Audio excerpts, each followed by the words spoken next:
بس میری بندگی، میری عبادت، میری پرستش،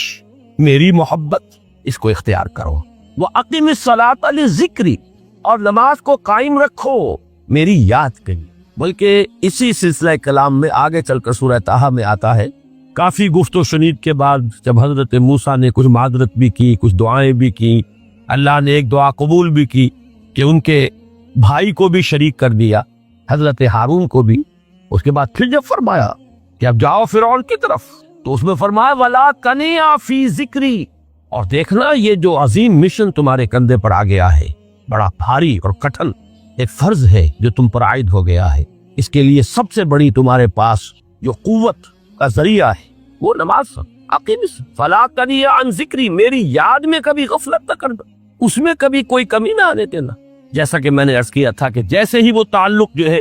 کمزور پڑتا ہے یا منقطع ہو جائے معاذ اللہ، تو پھر انسان گویا کہ شیطان کے لیے ایک لقمہ تر بن جاتا۔ اب آپ غور کیجئے، تیسری شے تقرب الی اللہ، اس کے حوالے سے بھی جو فرائض اور نوافل کی بات ہے اس کو اس ذہن سے نکال کر یہ سمجھیے کہ اس میں نماز کا کیا مقام ہے، اس لیے کہ نماز فرض بھی ہے، نماز نفل بھی ہے، وہ تو ان دونوں میں شریک ہو جائے۔ اب اس کو لفظ صلاۃ کے حوالے سے آپ ان دونوں چیزوں کو سمجھیے۔ صاد لام واو یا یہ چونکہ حروف علت ایک دوسرے سے بدلتے رہتے ہیں، یہ جو مادہ ہے اس کی جو خالص لغوی اصل ہے، جو خالص عربی زبان میں اس کا بنیادی مفہوم ہے، وہ آگ جلانا یا آگ تاپنا یا آگ سینکنا، حرارت حاصل کرنا۔ لہذا بار بار آتا ہے جہنم کے ذکر میں، اسلوہا، اب جلو اس میں، تاپو اس کو، یہ سینکے گی تمہیں۔ بلکہ تفتلون کا لفظ آیا ہے حضرت موسیٰ کے کلام میں، جب وہ گئے تھے کوہ طور پر، جب پہنچ گئے تو تھے آگ تک کی تلاش میں، لعلکم تفتلون، تو اپنے اہل خانہ سے یہی کہا تھا کہ مجھے کہیں وہ روشنی نظر آ رہی ہے، غالباً کوئی وہاں سے آگ مل سکے گی، ورنہ یہ کہ کوئی رہنمائی کو رستہ مجھے مل سکے گا، میں وہ آگ لے آؤں گا، کوئی چنگاری وہاں سے لے آؤں، لعلکم تفتلون، تاکہ تم، اب یہ اصطلاح در حقیقت باب افتعال ہے، اور یہ تے یہاں پر طوع کی شکل اختیار کر گئی، تا نے طوبن کی صورت اختیار کی صاد کی وجہ سے۔ بہرحال اس کا سب سے بنیادی مفہوم جو ہے وہ ہے تاپنا، سکائی حاصل کرنا، حرارت۔ اس کے حوالے سے سمجھ لیجئے کہ سب سے بنیادی تعلق اس کا جو ہے وہ روح کے ساتھ ہے۔ روح میں محبت خداوندی کی آگ اگر ٹھنڈی پڑ گئی ہو، اگر محبت خداوندی کی حرارت میں کمی ہو گئی ہو، تو اس کو اثر نو، جس کو کہ میں آج سوچ رہا تھا تو ایک لفظ ذہن میں آیا کہ جیسے بیٹری اس کو ریچارج کیا جاتا ہے، اسی طریقے سے روح کے اندر محبت خداوندی کی اس حرارت کو اثر نو تازہ کرنا، یہ ہے در حقیقت نماز کا اصل مقصد۔ اس لیے کہ اس لفظ کا بنیادی مفہوم، اصل لغوی مفہوم تو یہ، اگرچہ اس کا سب سے زیادہ کثرت سے جو استعمال ہوتا ہے، اور لفظ صلاۃ جس سے در حقیقت جس تصور پر مبنی ہے وہ ہے اقدام، کسی کی طرف متوجہ ہونا، اور پھر دعا۔ صلاۃ کا سب سے قریبی مفہوم لفظی جب بیان کیا جائے گا، اس سے مراد، اس کے معنی، تو دعا اس میں اہم ترین ہو، کسی کی طرف توجہ کرنا، مناجات کرنا، گفتگو کرنا، مخاطبہ، مکالمہ، دعا، یہ در حقیقت صلاۃ کا سب سے بڑا اصطلاحی مفہوم ہے۔ لیکن جو اس کا مادہ ہے صاد لام واو یا صاد لام یا، اس کا اصل مفہوم جو ہے وہ تاپنا، حرارت حاصل کرنا۔ تو ان دونوں کے حوالے سے عرض کر رہا، وہ تاپنا اور حرارت حاصل کرنا وہ ہے روح کے اعتبار سے۔ وہ جو کہا اقبال نے کہ بجھی عشق کی آگ اندھیر ہے، مسلمان نہیں راہ کا ڈھیر۔ یہ عشق کی آگ جب بجھ جاتی، در حقیقت یہی تو انسان کی روحانی موت ہے۔ یہ اب یہ نہ رہے تو چاہے منطق میں بہت انسان ماہر ہو، مجھے اقبال کا شعر یاد آیا تقابل کرتے ہوئے، ایک انسان محکوم اور ایک انسان حر، آزاد انسان، ان کی نفسیات میں جو بنیادی فرق علامہ اقبال نے مختلف مواقع پر بیان کیے ہیں۔ محکوم ہے بیگانہ اخلاص و مروت، ہر چند کے منطق کی دلیلوں میں ہے چالاک۔ تو منطق کی دلیلوں میں انسان چالاک ہو جائے اور وہ لغت ہائے حجازی کا وہ ایک خزانہ بن جائے، اسے تمام الفاظ کے معنی یاد ہو، وہ بڑے مسائل فقہ کے اسے ازبر ہو، جزیات، بے انتہا جزیات جو ہے وہ مستحضر ہو، فلسفے کے بڑے بڑے مسئلے اس نے حل کر لیے ہوں، لیکن اگر روح میں وہ اللہ کی محبت کی آگ نہیں ہے، وہ تپش نہیں، بجھی عشق کی آگ اندھیر ہے، مسلمان نہیں راہ کا ڈھیر۔ اسی کے حوالے سے آج مجھے یاد آیا تھا کہ وہ جو بڑی سادہ سی ایک نظم ہے اللہ تعالیٰ سے دعا یا رب دل مسلم کو وہ زندہ تمنا دے، اس میں بھی جو الفاظ آئے جو روح کو گرما دے اور قلب کو تڑا، یہ ہے اصل جو مقصود ہے نماز کا۔ اور یہی وہ چیزیں جیسا کہ میں نے عرض کیا تھا کہ نگاہوں سے اوجھل، یہ پہلو سامنے ہے ہی نہیں، دوسرا پہلو سامنے ہے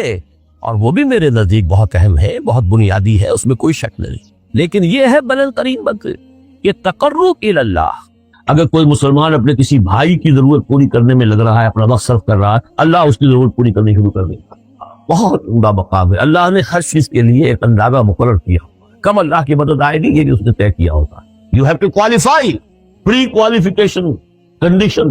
تب مدد آئے گی، یوں نہیں آتی مدد۔ اپنا سب کچھ لگا دو پھر کہو کہ اللہ میری 15 برس کی کمائی کل میدان میں نے وجود ڈالی، 15 برس دن کی اور رات کی کوششیں ہیں میری، صبح اور شام کی کوششیں ہیں میری، 15 برس وہ میدان میں میں نے لا کے ڈال دی۔ تب پکارو اللہ، اپنا مال بچا کے رکھنا ہے،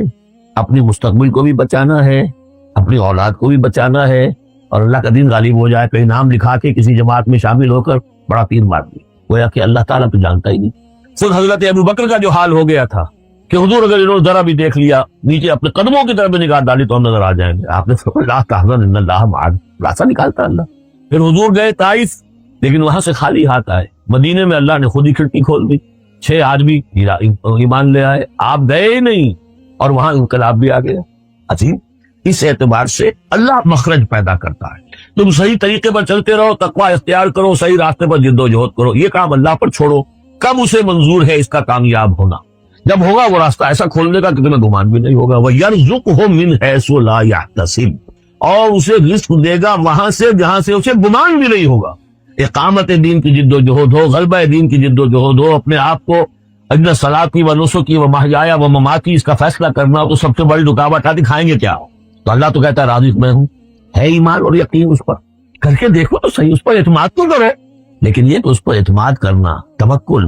بڑی مشکل بات، وہ تو جتنا ایمان ہوگا اتنا اعتماد ہوگا، اور گہرا ایمان ہوگا گہرا اعتماد ہوگا۔ وَمَن يَتَّقِ اللَّهَ يَجْعَل لَهُ مَخْرَجًا وَيَرْزُقْهُ مِنْ حَيْثُ لَا يَحْتَسِبُ وَمَن يَتَوَكَّلْ عَلَى اللَّهِ فَهُوَ حَسْبُهُ، یہ تو ابھی تقویٰ والے کی بات ہے کہ وہ وہاں سے رزق دے گا جہاں سے اسے ملے گا بھی نہیں، اور جس نے اللہ پر توکل کر لیا تو وہ اس کے لیے بہت کافی ہو جائے گا۔ توکل کر کے تو دیکھو، حسبہ وہ اس کے لیے کافی ہے۔ یہاں تک فرمایا ہے حدیث میں من کان فی حاجت اخیہ کان اللہ فی حاجتہ، اگر کوئی مسلمان اپنے کسی بھائی کی ضرورت پوری کرنے میں لگ رہا ہے، اپنا وقت صرف کر رہا ہے، اللہ اس کی ضرورت پوری کرنی شروع کر دے۔ فکر ماں در کار ماں ہزار ماں، کار ساز ماں بے فکر کار ماں، یہ فارسی شاعری کے اندر یہ دینی حقائق ہیں۔ کار ساز ماں بے فکر کار ماں، میرا کارساز میرے کاموں کی فکر کر رہا ہے، میں نے اپنے آپ کو اس کے کام کے لیے لگا دیا۔ تو دنیا میں بھی ذرا سا بھی کوئی شریف انسان ہوگا، آپ اس کے ہو جائیں، وہ آپ کو چھوڑ دے گا؟ پھر کہیں شرافت ہو، مروت ہو اس میں۔ آپ اللہ کے بن کر تو دیکھیے، پھر وہ کارساز میں، کارساز ماں بے فکر کار ماں، فکر ماں در کار ماں آزار ماں، جب میں اپنے معاملات کی فکر سج کرتا ہوں، کوئی نہ کوئی ٹھوکر کھاتا ہوں، کوئی نہ کوئی غلطی کرتا ہوں، آزار اپنے سر کے اوپر پیدا کر لیتا ہوں، اپنے آپ کو حوالے کرو۔ اس کا نام ہے تفویض الامر الی اللہ، افوض امری الی اللہ ان اللہ بصیر بالعباد۔ اپنا مال بچا کے رکھنا ہے، اپنی مستقبل کو بھی بچانا ہے، اپنی اولاد کو بھی بچانا ہے، اور اللہ کا دین غالب ہو جائے، کہیں نام لکھا کے کسی جماعت میں شامل ہو کر بڑا تیر مار دی، گویا کہ اللہ تعالیٰ تو جانتا ہی نہیں کتنی کنٹریبیوشن ہے، کتنا اثار ہے، کتنی قربانی ہے، کتنا وقت ہے، کتنی محنت ہے، اللہ جانتا ہے۔ باقی اس نے ہر چیز کا ایک اندازہ مقرر کیا ہوا۔ اصل معجزہ کسے کہتے ہیں؟ جسے کوئی نبی چیلنج کے ساتھ پیش کرتا ہے کہ یہ ہے میری رسالت کا ثبوت، آؤ مقابلہ کر لو۔ حضرت موسیٰ علیہ السلام کے جو اصل معجزے تھے وہ 2 تھے، ایک عصا جس کا کہ مقابلہ کیا آپ کو معلوم ہے کہ فرعون نے تمام جو جادوگر تھے پورے مملکت کے انہیں جمع کیا اور مقابلہ کیا۔ تو جس چیز کو کہ پیش کیا جائے چیلنج کے ساتھ کہ آؤ تو مقابلہ کر لو، وہ اصل معجزہ ہوتا ہے اس نبی اور رسول۔ تو حضور صلی اللہ علیہ وسلم کا اصل معجزہ، یعنی معجزات، آپ یہ مغالطے میں مبتلا نہ ہو، میں بقیہ معجزات کی نفی نہیں کر رہا، یہ واقعات اپنی جگہ حق ہیں کہ حضور کو پتھر سلام کرتے تھے، حضور صلی اللہ علیہ وسلم جس کھجور کے تنے کے ساتھ ٹیک لگا کر خطبہ دیا کرتے تھے، جبکہ ابھی مسجد نبی میں ممبر نہیں بنا تھا، جب تعداد زیادہ ہو گئی مسلمانوں کی اور ضرورت محسوس ہوئی کہ ذرا بلند مقام پر کھڑے ہو کر آپ خطبہ ارشاد فرمائیں، تو پھر وہ ممبر بنا کر رکھا گیا۔ پہلے مرتبہ جب آپ ممبر پر چڑھ رہے تھے خطبہ دینے کے لیے، تو اس کھجور کے سوکھے تنے میں سے ایسی آواز آئی جیسے کوئی بچہ بلک بلک کر رو رہا ہو کہ وہ سعادت جو مجھے حاصل رہی تھی آج تک میں محروم ہو گیا۔ یہ انبیاء کا مقام ہے۔ مولانا روم نے اسی لیے کہا ہے کہ فلسفی کو منکر حنانہ است، از ہوا سے انبیاء بیگانہ است۔ فلسفی اور عقلیت پرست انسان وہ تو حنانہ کا انکار کر دے گا، کیسے ممکن ہے سوکھا تنا اور اس کے اندر سے بچے کی طرح بلکنے کی آواز آئے، لیکن یہ اس لیے کہ وہ انبیاء کے خصوصی احوال جو ہے ان کو جانتا نہیں۔ اس قسم کے خرق عادت واقعات حضور کی زندگی میں بھی بے شمار ہوئے، لیکن حضور کا وہ معجزہ جس میں تحدی کے ساتھ چیلنج کے انداز میں کہا گیا کہ آؤ مقابلہ کر، وہ صرف اور صرف قرآن۔ چنانچہ آپ سورہ بنی اسرائیل میں دیکھیں گے قُلْ لَئِنِ اجْتَمَعَتِ الْإِنسُ وَالْجِنُّ عَلَىٰ أَن يَأْتُوا بِمِثْلِ هَٰذَا الْقُرْآنِ لَا يَأْتُونَ بِمِثْلِهِ وَلَوْ كَانَ بَعْضُهُمْ لِبَعْضٍ ظَهِيرًا۔ اے نبی چیلنج کر دیجئے، اگر تمام انسان اور تمام جن مل کر یہ چاہیں کہ اس قرآن جیسی کوئی تصنیف کر دیں، تو چاہے وہ ایک دوسرے کا کتنی بھی اس میں مدد کریں اور تعاون کریں، وہ ہرگز قرآن جیسی کتاب تصنیف نہیں کر سکتے۔ اس سے آگے بڑھ کر یہ بات کہی گئی، اچھا پورا قرآن نہیں لا سکتے، اس قرآن کی طرح کی 10 صورتیں ہی تصنیف کر لو۔ جب اس کا بھی جواب نہیں دیا گیا تو جسے کہتے ہیں برسبیل تنزل، اور پنجابی میں کہتا ہے کہ برے کو گھر تک پہنچانا، وہ برے کو گھر تک پہنچانے کے لیے فرمایا ایک صورت ہی بنا لاؤ۔ یہ سورہ ہود میں اور سورہ یونس میں یہ مضمون آیا، اور پھر سورہ بقرہ میں ہجرت کے بعد جو پہلی صورت نازل ہوئی اس میں پھر اس کو دوہرا دیا گیا، وَإِن كُنتُمْ فِي رَيْبٍ مِّمَّا نَزَّلْنَا عَلَىٰ عَبْدِنَا فَأْتُوا بِسُورَةٍ مِّن مِّثْلِهِ وَادْعُوا شُهَدَاءَكُم مِّن دُونِ اللَّهِ إِن كُنتُمْ صَادِقِينَ۔ کہ اگر تمہیں کوئی شک ہے اس کتاب کے بارے میں جو ہم نے نازل فرمائی ہے، شک کیا ہوگا؟ شک اسی بات میں ہوگا کہ شاید یہ محمد کا اپنا کلام ہے صلی اللہ علیہ وسلم، یا کوئی اور انسان ہے جو انہیں سکھا پڑھا رہا ہے۔ اگر تمہیں اس نوعیت کا کوئی شک ہے تو اس جیسی ایک صورت بنا لاؤ، فاتو بسورۃ من مثلہ۔ اور نوٹ کیجئے گا سورۃ العصر بھی صورت ہے، سورۃ الکوثر بھی صورت ہے، 3 آیات بھی اگر ایسی تم تصنیف کر کے لے آؤ تب تو تمہیں کچھ شک کرنے کا حق حاصل ہوگا، اور اگر نہیں کر سکتے تو جان لو فَإِن لَمْ تَفْعَلُوا وَلَن تَفْعَلُوا، پھر اگر تم ایسا نہ کر سکو اور ہرگز نہیں کر سکو گے، ذرا چیلنج کا انداز دیکھیے کہ ہرگز نہیں کر سکو گے، فَاتَّقُوا النَّارَ الَّتِي وَقُودُهَا النَّاسُ وَالْحِجَارَةُ، ڈرو اس آگ سے جس کا ایندھن بنیں گے انسان اور پتھر۔ آج تو وہ مروبیت بہت کم ہو چکی ہے، آج تو ہمارا عام نوجوان جو ہے وہ آنکھوں میں آنکھیں ڈال کر بات کرتا، اس میں خود اعتمادی ہے۔ ہمارا بھی اپنا ایک معاشی نظام ہے، ہمارا اپنا ایک سیاسی نظام ہے،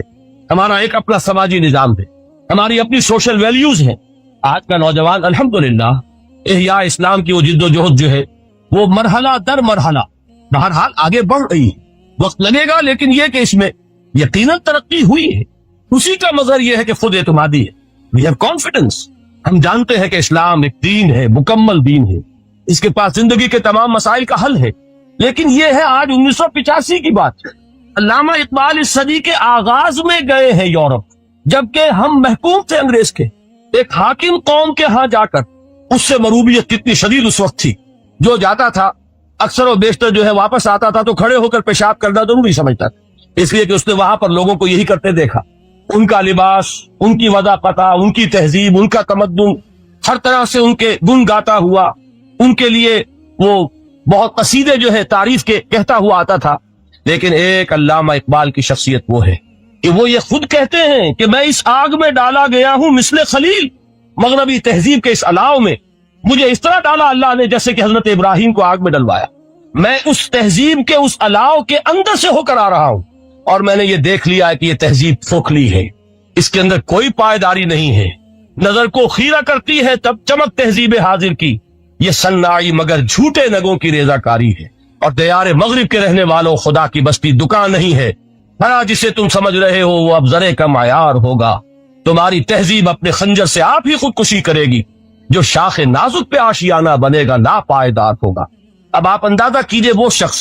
جو بنیادی طور پر فلسفی ہے، فلسفے کا طالب علم، وہ جرمنی اور انگلستان میں جا کر فلسفے کھنگالنے کے بعد اسے اگر تسکین حاصل ہوئی، اس کی جو علم کی پیاس تھی اگر اسے سیری حاصل ہوئی تو صرف قرآن کے ذریعے سے، نہ کہیں جہاں میں اما ملی، جو اما ملی تو کہاں ملی میرے جرم خانہ خراب کو تیرے عفو بندہ نواز میں۔ یہ وہ شخص ہے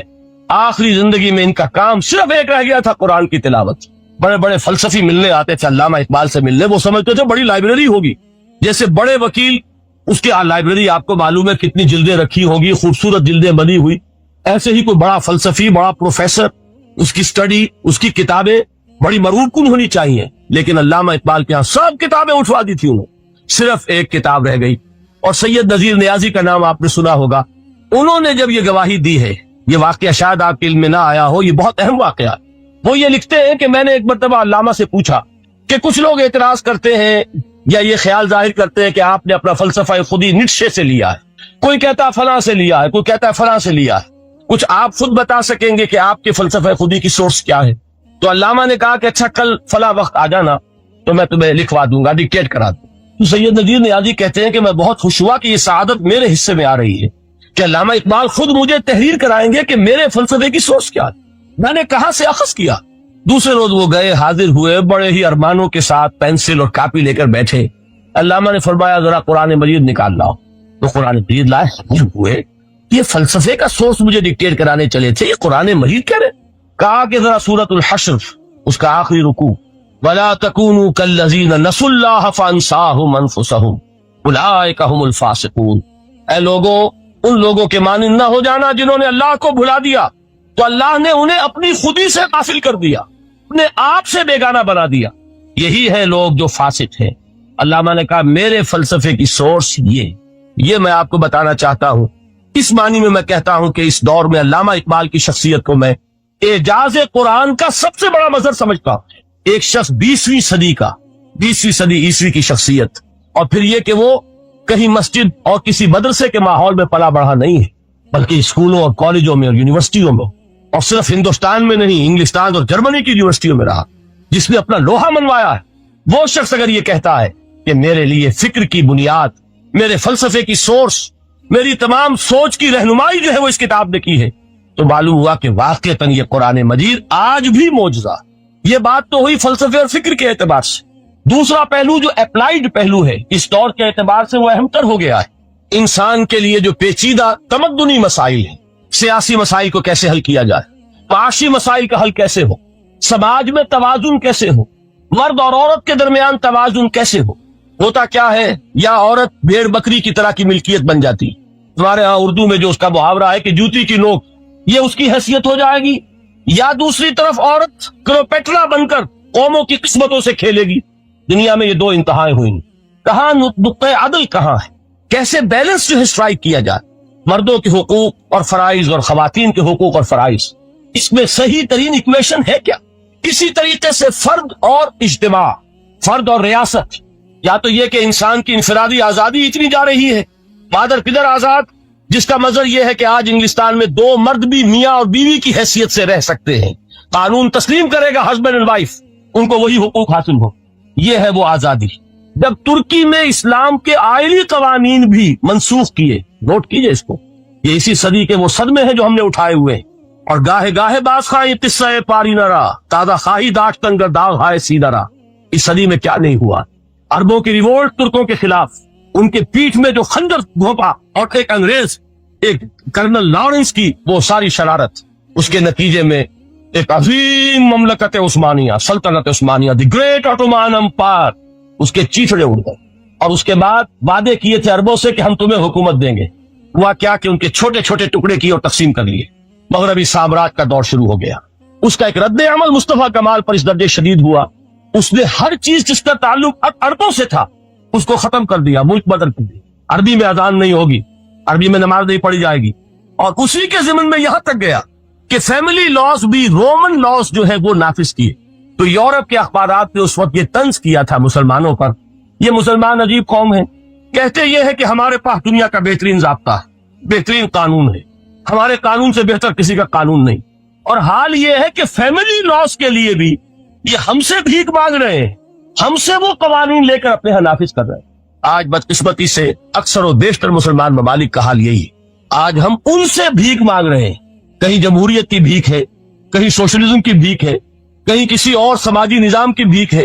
کہیں مرد اور عورت کی کامل مساوات کا ایک نظریہ ہے، شانہ بشانہ چلنے والا فلسفہ ہے، جو خالص مغرب کی تہذیب کی ایک بھیک ہے جو مانگی جا رہی ہے۔ کاش کہ آج قرآن کے اس اصل اعجاز کی طرف،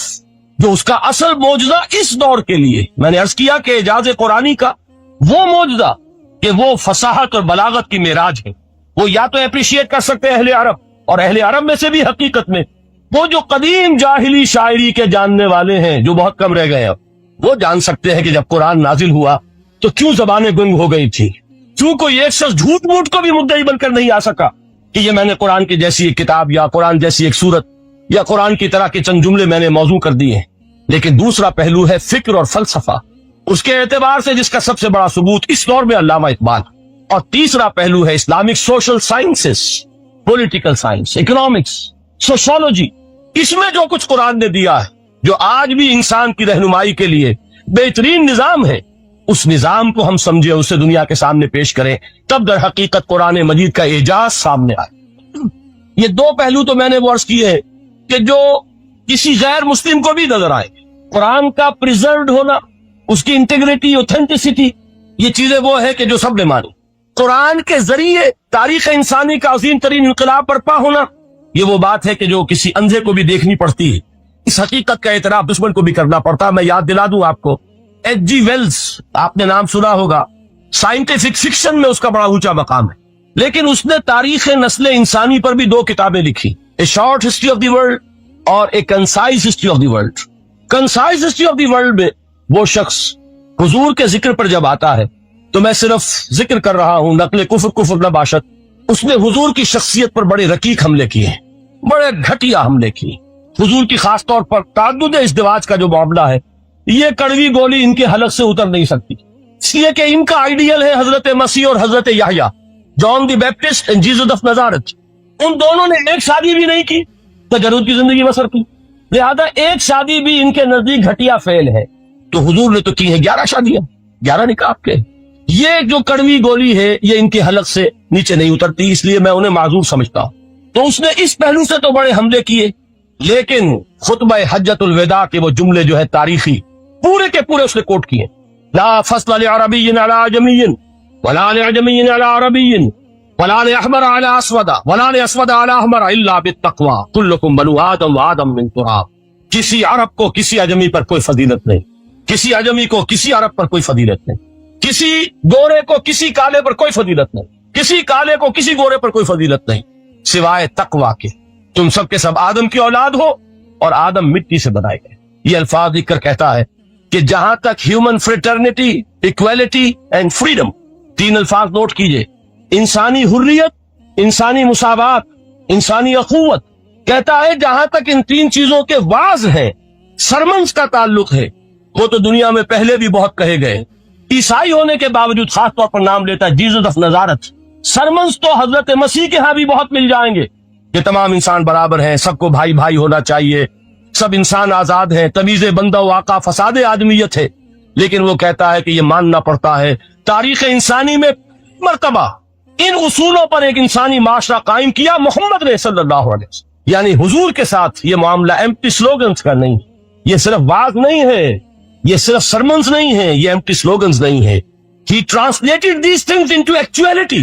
ایک حقیقت، ایک واقعے کی شکل دی ہے محمد نے صلی اللہ علیہ وسلم۔ وہ معاشرہ پیدا کیا جس میں انسانی اخوت، انسانی مساوات اور انسانی حریت، یہ تینوں اقدار بتمام و کمال موجود تھی۔ یہی وجہ ہے اس صدی میں نوٹ کیجئے، گاندھی جی، موہن داس کرم چند گاندھی، جس کو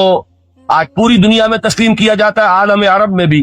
مہاتما گاندھی کی بڑی عزت ہے۔ پنڈت نہرو کا کسی زمانے میں استقبال ہوا تھا ریاض میں، تو ہمیں بہت غصہ آیا تھا کہ مرحبا برسول السلام، welcome to the prophet of peace, یہ الفاظ تھے کہ جن سے پنڈت نہرو کا استقبال ہوا تھا۔ غصہ ہمیں بہت آیا، یہ رسول کا لفظ استعمال کر دیا انہوں نے۔ بعد میں ہم نے سوچا بھائی رسول کے معنی ان کے ہاں ایلچی کے ہیں، تو انہوں نے اس کو اپنی جو بھی غلطی میں سمجھا یا صحیح سمجھا، اس کو چھوڑ دیجئے، میں کوئی سیاسی گفتگو نہیں کرنا چاہتا۔ انہوں نے سمجھا کہ یہ شخص اس وقت امن کا پیغام بر ہے، لہذا اس کو ویلکم کیا۔ بہرحال گاندھی جی کا جہاں تک معاملہ ہے، آپ کے علم میں ہے کہ پوری دنیا میں اس شخص کی عظمت کو تسلیم کیا گیا ہے۔ ہمارا معاملہ ہندوستانی مسلمانوں کا معاملہ یہ دوسرا ہے۔ وہ تو آپ کو معلوم ہے کہ جوتا جسے کاٹتا ہے اسے پتا چلتا ہے کہ یہ جوتی کاٹ رہی ہے۔ قرآن کا ایک حصہ دوسرے حصے کی تفسیر کرتا ہے۔ سورہ اعراف میں واقع آیا ہے کہ حضرت موسیٰ علیہ السلام کا آپ کو معلوم ہے کہ کوہ طور پر اللہ تعالیٰ سے ہم کلامی کا شرف حاصل کرتے تھے، گفتگو ہو رہی ہے لیکن اللہ نظر نہیں آ رہا۔ اب اس کو اپنے اوپر طاری کیجئے، یہ صاف سامنے آتے بھی نہیں، صاف چھپتے بھی نہیں۔ یہ جو صورتحال تھی کہ اگر کسی کی آپ آواز سن رہے ہیں کلام سن رہے سامنے نہیں آ رہا تو آپ کے دل میں خواہش پیدا ہوگی کہ ذرا سا یہ پردہ بھی اٹھا دیا جائے, مجھے دیدار بھی حاصل ہو جائے. لہذا سورہ اعراف میں ہے جب کئی بار یہ شرف ہم کلامی حاصل ہوا اللہ سے, تو حضرت موسیٰ علیہ السلام نے بڑی ہمت سے کام لیا, بڑی جرت کی درخواست کر دی, رب ارینی انظر الیک, یہ جو پردہ بیچ میں حائل کیا ہوا ہے پروردگار, تو میرا شوق دیکھ, میرا اشتیاق دیکھ, تو مجھے ذرا دیدار بھی عطا ہو جائے. اس پر کیا بات کہی گئی, لن ترانی, موسیٰ تم مجھے ہرگز نہیں دیکھ سکتے, تم اس جسد ظاہری کے ساتھ, اس جسد مادی کے ساتھ, ان عنصری آنکھوں سے میرا دیدار نہیں کر سکتے. ولیکن انظر الی الجبل, دیکھو ہم تمہیں ایک مثال دیے دیتے, ذرا اس پہاڑ کی طرف دیکھو, ہم اپنی ایک تجلی اس پر ڈالیں گے. فَإِنِ اسْتَقَرَّ مَكَانَهُ فَسَوْفَ تَرَانِي, اگر وہ پہاڑ ہماری تجلی کو جھیل جائے, تحمل کر لے, تو تم بھی سوچنا کہ شاید ہمیں دیکھ سکو. اس کے بعد ہوا کیا, فَلَمَّا تَجَلَّى رَبُّهُ لِلْجَبَلِ جَعَلَهُ دَكًّا وَخَرَّ مُوسَىٰ صَعِقًا, جب اللہ تعالیٰ نے پہاڑ پر اپنی ایک تجلی ڈالی تو وہ پہاڑ جو ہے پھٹ گیا. اور موسیٰ, اب دیکھیے براہ راست تجلی موسیٰ پر نہیں ہے, یہ انڈائریکٹ مشاہدہ ہے تجلی ربانی کا کہ جو پہاڑ پر ہوئی ہے, اور پہاڑ کی جو کیفیت ہوئی ہے اس کے مشاہدے سے حضرت موسیٰ بے ہوش ہو کر گئے. فصعق موسیٰ خر موسیٰ صاعقا, یہ ہے وہ مثال جو یہاں دی ہے قرآن کے لیے. لو انزلنا هذا القرآن على جبل لرأيته خاشعا متصدعا من خشیت اللہ. نتیجہ کیا نکلا, انفر کیجئے, استدلال, استنتاج, نتیجہ یہ نکلا کہ جو تاثیر تجلی ذات ربانی کی ہے وہی تاثیر کلام ربانی کی ہے, صرف یہ ہے کہ ہمیں اس کا شعور نہیں, ہمیں اس کا ادراک نہیں. یہ بالکل ذات کی تجلی کی جو تاثیر تھی وہی قرآن خود